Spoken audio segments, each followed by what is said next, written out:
நாம் இந்த காணொளியில் எளிய கனசதுர படிகக்கூட்டை பற்றி விரிவாக பார்க்கவுள்ளோம். இது 7 அடிப்படை படிக அமைவுகளில் ஒன்றான கனசதுரக படிகக்கூட்டின் முதல் மற்றும் முதுநிலை கூடாகும். இதனைப் பற்றிய பல தகவல்களையும் இங்குள்ள ஊடாடு முகப்பலகையில் சேகரித்து கெடுத்துள்ளேன். அடிப்படை வடிவியல், பொதிவு காரணி, தலைகீழ் வெளி, அண்டை அணு இடைவெளி, படிகத்தளங்கள், போதிகவியல்புகள் ஆகிய அனைத்தையும் ஒவ்வொன்றாக தனித்தனியாக காண்போம்.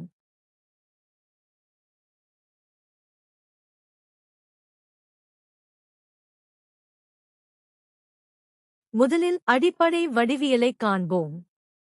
இதன் அடுக்கணி மாறிலி 2a ஆகும். அப்படியானால் இந்த அமைவில் உள்ள அணுவின் ஆரம் அடுக்கணி மாறிலியின் பாதியாகும். ஓர் அணுவானது இந்த அமைவில் 8இல் ஒரு பங்கை மட்டுமே ஒரு அலகு கூட்டுடன் பகிர்கிறது. அப்படியானால் 8 அணுக்களின் பகிர்வு 1 ஆகும். ஓர் அலகு கூட்டிற்கு ஓர் அணு என்று பகிர்கிறது.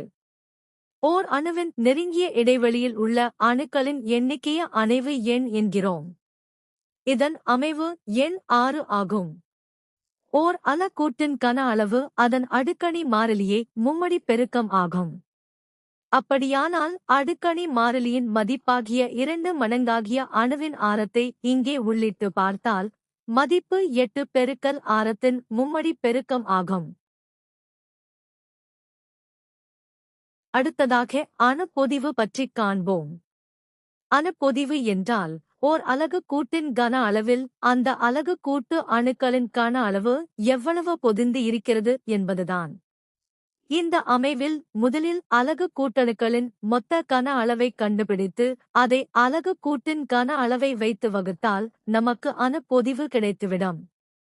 இங்கு அணுவை ஒரு கோள வடிவமாக கருதினால் இதன் அணுப்பொதிவு 0.5236 அல்லது 52.36% ஆகும். இந்த மதிப்பு அலகுக்கூடு எந்தளவுக்கு அணுக்களால் நிரப்பப்பட்டு இருக்கின்றது என்பதை குறிக்கும். அடுத்ததாக தலைகீழ் வெளியில் இதன் தலைகீழ் அடுக்கணி எளிய கனசதுரமாகவே மாறாமல் இருக்கும். ஆகவே இதன் முதல் பிரிலுவான் மண்டலம் கனசதுரம் ஆகும். அடுத்ததாக எளிய கனசதுர படிக கூட்டிற்கான அண்டை அணுக்கள் பற்றிய தகவல்களை பார்ப்போம். இதற்கு 2 முக்கிய தரவுகள். முதலாவது அண்டை தொலைவு. இங்கு அணுக்கள் மூலைகளில் மட்டுமே அமைந்துள்ளன. ஒரு மூலை அணுவிற்கு மிக நெருக்கமான அண்டை அணு அதனை ஒட்டிய அடுத்த மூலையில் இருக்கும்.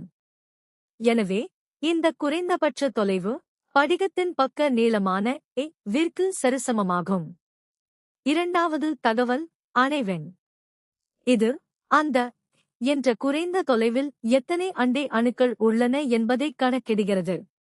மூலை அணுவை மையமாக வைத்து பார்த்தால் அதன் முன், பின், மேல், கீழ், இடது, வலது என சரியாக 6 அண்டை அணுக்கள் இருக்கும். ஆகவே எளிய கனசதுரத்தின் அணைவெண் 6 ஆகும்.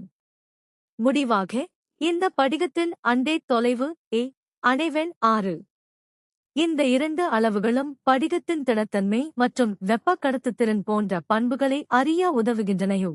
அடுத்ததாக எளிய கனசதுர படிகத்தின் படிகத்தளங்கள் பிளேன்ஸ் பற்றி விளக்குகிறது. முதலாவது எதிரொளிப்பு விதி. இந்த படிகத்தில் அனைத்து h, k, l மதிப்புகளுக்கும் எதிரொளிப்புகள் ஏற்படும். அதாவது எந்தவித கட்டுப்பாடும் இல்லாததால் அனைத்து தளங்களும் எதிரொலிக்கும் திறன் பெற்றுள்ளன. இரண்டாவதாக 100 என்னும் தளம். இது அதிக தள அடர்த்தி கொண்ட தளமாகும். இதன் தள அடர்த்தி படிக பக்க நீளத்தை இருமடிப்பு பெருக்கமாக்கி பின் அதனின் தலைகீழ் மதிப்பாகும். இதன் எண் மதிப்பு 0.785 ஆகும். இறுதியாக இதன் நழுவு தளம் 100 தளத்தில் 010 திசையில் வழுக்குகிறது. இந்த 3 கூறுகளுமே எளிய கனசதுர படிகத்தின் தள பண்புகளை முழுமையாக விளக்குகின்றன. அடுத்ததாக எளிய கனசதுர படிகத்தின் இயற்பியல் பண்புகள் ஆல்பா பொலோனியம் உதாரணத்தில் விளக்கப்படுகின்றன. இதன் முதல் முக்கிய அம்சம் மொத்த கன அளவில் 47.64% வெற்றிடம் இருப்பதே. இந்த அதிக வெற்றிடம்தான் இவ்வமைப்பிற்கு குறைந்த நிலைப்புத்தன்மை, மென்மை மற்றும் குறைந்த உருகுநிலை போன்ற பண்புகளை வழங்குகிறது. இரண்டாவதாக, இதன் அணு நிரப்புதல் 52.36% ஆகும். இது எளிய கனசதுரத்தின் கோட்பாட்டு மதிப்பான 6.524 உடன் சரியாக ஒத்துப்போகிறது.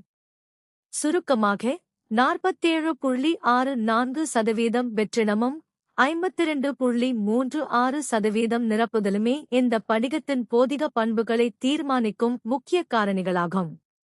இந்த காணொளி பிடித்திருந்தால் உங்கள் விருப்பத்தை தெரிவித்து, இதுபோன்ற மேலும் காணொளிகளுக்கு எங்கள் ஊடகத்தில் குழு சேரவும்.